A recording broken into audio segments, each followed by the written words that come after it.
मुलगी परत आली आहे, आनंद अश्रू आहेत, पण ते 6 तास गेले त्यात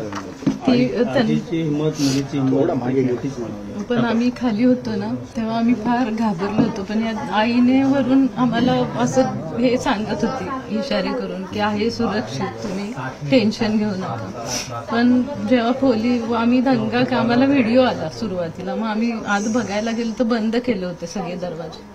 मग आम्ही त्याच्यासाठी दंगा करायला लागल्यावरती येऊन आले ना, त्यांनी पोलिसांना बोलवलं. मग पोलीस आल्यानंतर मग त्यांनी फार हे केलं. मग पुन्हा आम्ही पोलिसांनी पण सगळे प्रयत्न केले.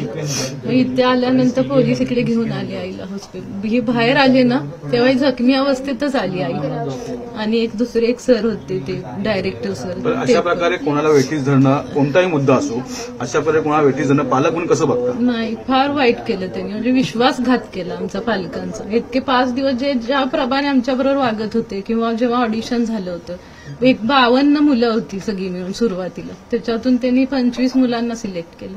आणि मग त्याच्यातून इतका विश्वास त्यांनी निर्माण केला, अगदी फॅमिली झालोय आपण असं बोलत होते. म्हणजे काय आज वागले ना त्याच्यातून एवढा संताप झाला की काही आम्ही जण शिव्या पण देत होतो बाहेर. इथे आली ही आई, आम्ही एवढ्या ह्याच्यातून आलोय, पण शिंदे साहेबांनी आम्हाला हेल्प करून ह्यांना साहेबांना पाठवलं इकडे. सगळी आम्हाला हेल्प झाली त्यांची, त्याच्यामुळे व्यवस्थित सगळं होईल आता आईचं उपचार. मुलगी तुमच्याबरोबर आहे, काय आता फिलिंग आहे? पहिली फिलिंग काय? फिलिंग म्हणजे 6 तासानंतर जे कठीण 6 तास आयुष्यातले होते, फार विचित्र. कधीच असा मला अनुभव नव्हता की हे आयुष्यातला माझ्या सगळ्यात बेकार घटना आहे. माझी कधीच म्हणजे अशी घडली नव्हती अशी. आणि एक माझा जीव की प्राण दोन्ही पण, आई आणि मुलगी दोन्ही आत अडकल्यामुळे माझी फार वाईट अवस्था झाली होती. 2 वेळा मी बेशुद्ध पडले होते चक्कर येऊन.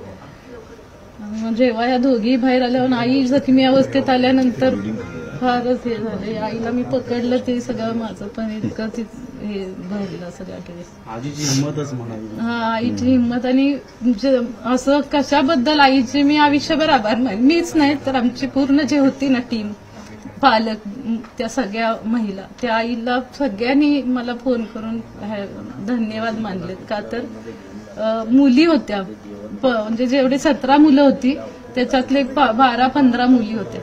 आत किती जण होते, बाहेर किती जण होते? 17 सगळे मुलं, 17 मुलं होती. त्यातले अर्धे वरती अर्धी खाली. आई सोबत अर्धे होते. आई कुठे होती? वरच्या माळ्यावर होते खाली, आणि वरून खालून ते पुन्हा वरती आईच्या रूम मध्ये पाठवत होते एक मुलांना.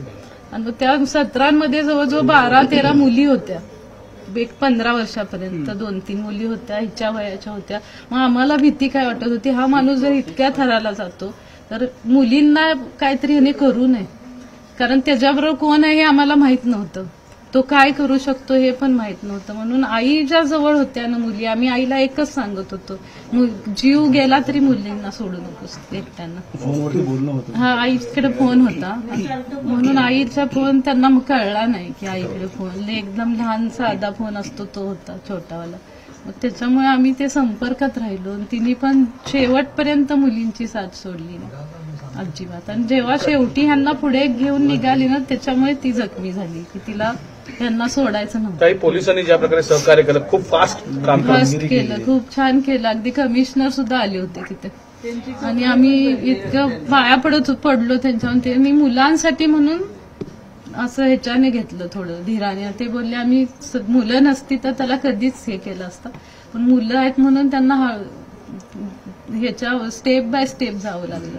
तुम्ही म्हणाल की विश्वासघात झाला, पण तुमच्या मुलीचं स्वप्न ऍक्टिंग फील्डमध्ये काम करणं. तिने बरेचसे कामं परत केली. विश्वास ठेवणं असं कोणावरती कितपत? ते भीती वाटायला लागली, खरं सांगते तुम्हाला. आता विश्वास कसा ठेवायचा, आणि ही स्वतः त्याला तयार होते की नाही. कशासाठी, कुठं करिअर काय? ती करिअर असं करणार नव्हती त्याच्यात, पण तिचं दोन्ही, तिला कलेक्टर आणि ऍक्टर असं तिचं स्वप्न आहे. तिचं दोन्हीचा अभ्यास पण करते ती, आणि हे पण सुरू होतं. तिने आतापर्यंत अभिनय क्षेत्रात ना 11 मेडल्स आणि 11 सर्टिफिकेट्स मिळवलेत. इतकं तिचं चांगलं चालू होतं. डॉक्टर हेडगेवार फिल्ममध्ये पण तिने केलंय काम. तिचं बऱ्याच मोठ्या हे केलं, संत गजानन मध्ये केलं, मुजरा फिल्म मध्ये केलं. असे एक पात्रीमध्ये भरपूर मिळवलेत तिने अवॉर्ड्स अभिनयासाठी. तिचं ते हेच होतं, बऱ्याच लांब लांब जाऊन आलेली आहे ती, पण असा अनुभव कुठेही आला नाही. मुंबईला पण येऊन गेलेली आहे ती शूटिंगसाठी. आणि ते डॉक्टर हेडगेवाल फिल्ममध्ये तिचं काम बघून शिंदे साहेबांनी तिचा सत्कार पण केला होता. कोल्हापूरला आले तेव्हा हिला बोलवून अवधूत गुप्तेंकडून कळालं त्यांना, आणि अवधूत गुप्तेंना हिला बोलवून घ्यायला सांगितलं. सर तुम्हाला मेसेज कसे होते, ऑडिशनचे मेसेज कसे आले होते? नेहमी ऑडिशन जेव्हा घेतली जाते तेव्हा एक मेसेज जो आहे तो व्हायरल केला जातो किंवा प्रोडक्शन हाऊसकडून जो देण्यात येतो. तुम्हाला ही माहिती कशी कळवण्यात आम्हाला आली? पण असंच, आमचे भरपूर असे आता ही ऍक्टिंगच्या ह्याच्यात असल्यामुळे ग्रुप आहेत ऍक्टर्सचे किंवा क्लासेसचे. त्याच्यातून आलं होतं आणि स्कूलमधून पण आलेलं. ओके. स्कूलला आले होते हे मेसेज, गव्हर्नमेंट थ्रू आहे असे कोणत्या मेसेज. शाळेतून नाव सांगू शकाल शाळेचं? नाही, ती शाळेचं नाव नाही सांगणार म्हणते. ओके.